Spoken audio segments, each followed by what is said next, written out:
Hi there and welcome back to the video course. In this video we're going to have a look at how to actually bind tags to businesses and people, and also how to adjust them, remove them, update them, and all those kind of things. So let's dive into it. Alright, so I pre-created a few things here just to speed up the process of our videos here. I added a for each of all the tags which are creating checkboxes and their label to our form for create and also for edit here, but we're going to adjust this a little bit further. Then in the person controller, I also added the tags to the with statement for the view, and the same thing for the create, and I also imported tag here. And I also, no, that's actually it. All right, if we head over to the website again, in the person edit page, I now have these tags in the for each, and we can actually check them, and we're going to add the functionality if we hit save. If I'm going to do this right now, this won't change a thing because we're actually not storing that. So in the edit and in the create, I have added the tags with an array behind it. That's actually to accept arrays in our request.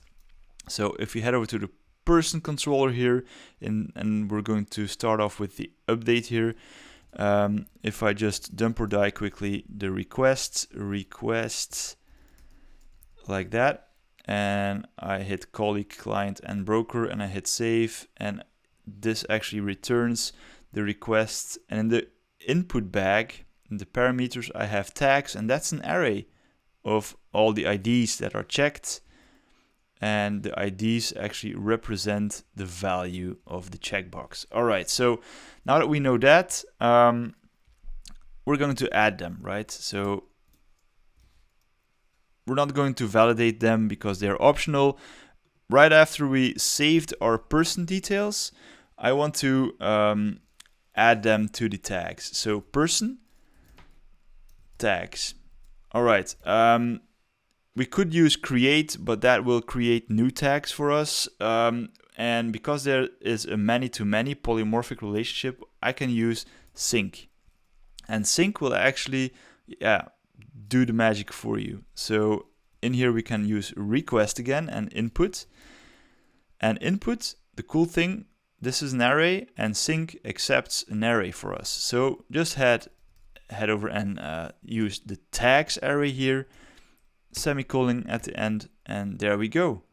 So let's go back here, and whoa, this is quite big. There we go. Refresh. There's nothing. If I hit colleague and friend, and also client, yeah, why not?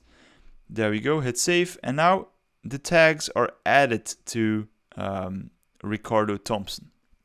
All right, so in one of the previous videos, we made a mistake with Diamond Connelly. I accidentally added 2 times colleague to him. So if we head over to the edit page for him, well, we encounter a new problem here. Being that, well, we don't have form persistency. So if I hit save, well, all the tags are gone. So let's fix that. And I have a little trick for that, and I'm going to show you in a second here.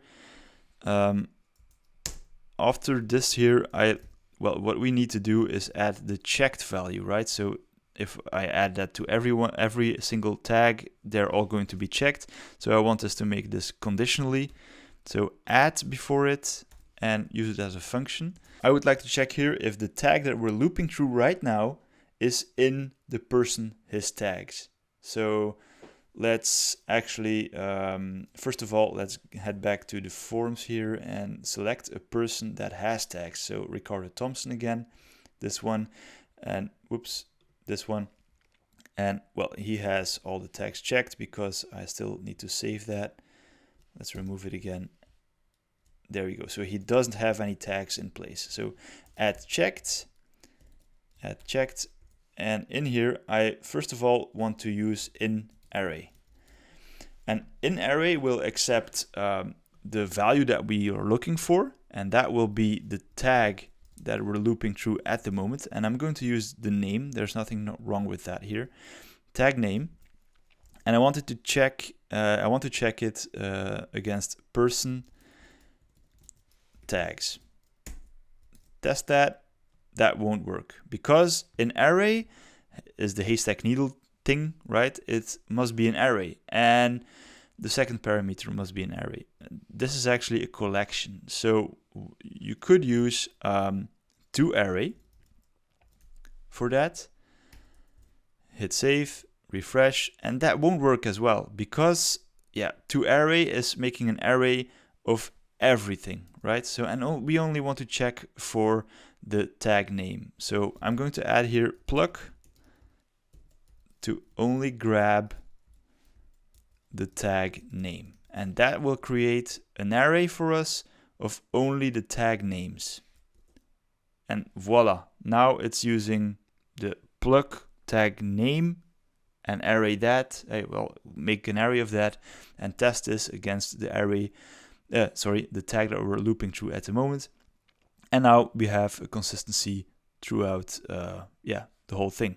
Hit save, and the tags remain here. So if I add new tags to Diamond here, for example, she is a broker and a client, hit save, voila, and I want to update her. She was only a client at the moment. That also works. All right, cool. So we could actually do the same thing for the business models, but it's basically the same thing. So you were clever enough to do that yourself, right? And in the meantime, my light in the background died. So I'm closing off for today, and I will see you tomorrow in another video. See you then. Bye-bye.